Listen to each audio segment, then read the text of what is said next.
kolostrum itu kan kita tahu kandungannya dengan dibandingkan dengan susu biasa, susu yang setelah kolostrum keluar cairan yang biasa dari ASI, dia organik tapi cepat saji, karena langsung masuk dengan nanopartikelnya masuk ke dalam pori-pori atau celah-celah pohon dan somata-somata daun tumbuhan itu. Assalamualaikum warahmatullahi wabarakatuh. Kita kedatangan dari Pariaman, dari Padang ya?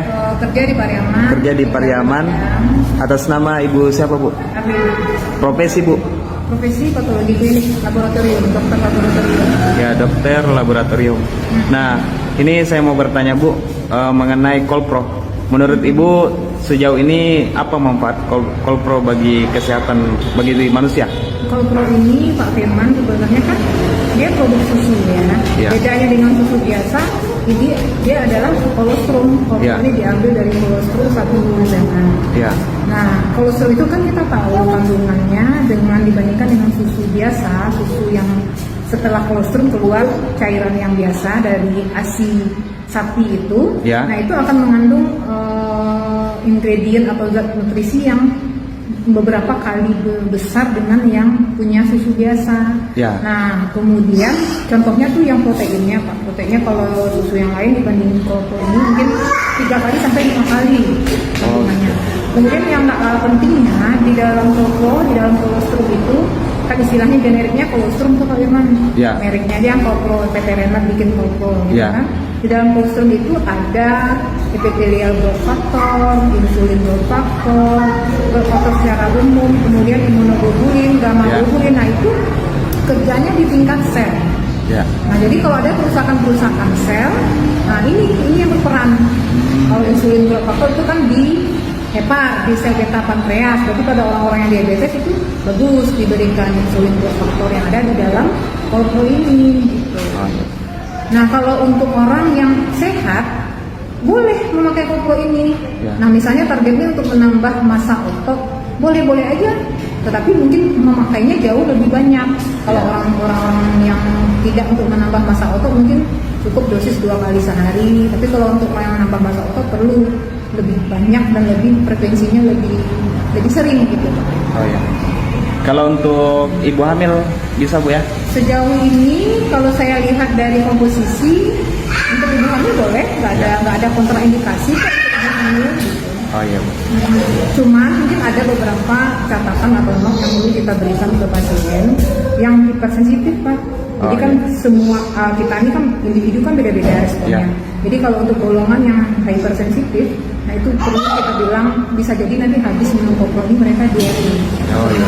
Nah, itu perlu kewaspadaan. Mungkin dimulai dari dosis yang rendah dulu gitu.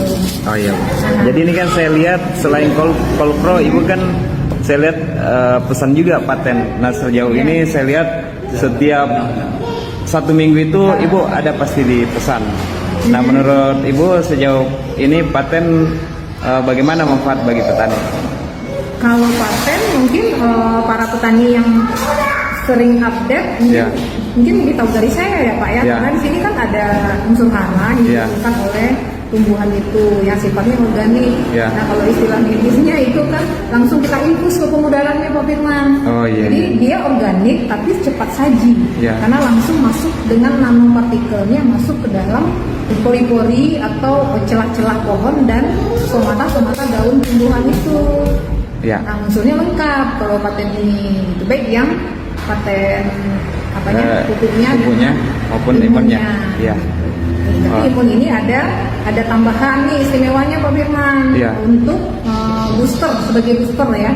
Nah, untuk peningkatan yang dari hijau, pupuk hijau. Nah, Ibu kan seorang dokter. Terus motivasi Ibu untuk mau ikut mengembangkan pupuk paten ini seperti apa Bu? Apa yang membuat Ibu termotivasi?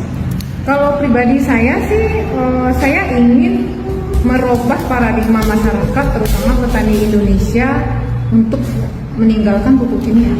Walaupun saya persisnya belum terdata ya berapa sih penyebab kanker atau penyakit degeneratif itu yang betul-betul berasal dari pupuk kimia. Karena kita kan perlu pengujian lagi, mulai dari tanaman-tanaman yang dikonsumsi dari pupuk kimia, kemudian juga dari kontak langsung meracik pupuk kimianya dan juga dari inhalernya, maksudnya melalui hidungnya. Nah kita kan bisa aja namanya kimia ya Pak ya, itu ada resikonya dan itu tentu dari sisi kesehatannya ini nggak bisa dibandingkan gitu. Jadi ada hubungannya Bu ya, dari organik ke kesehatan bagi manusia. Ya.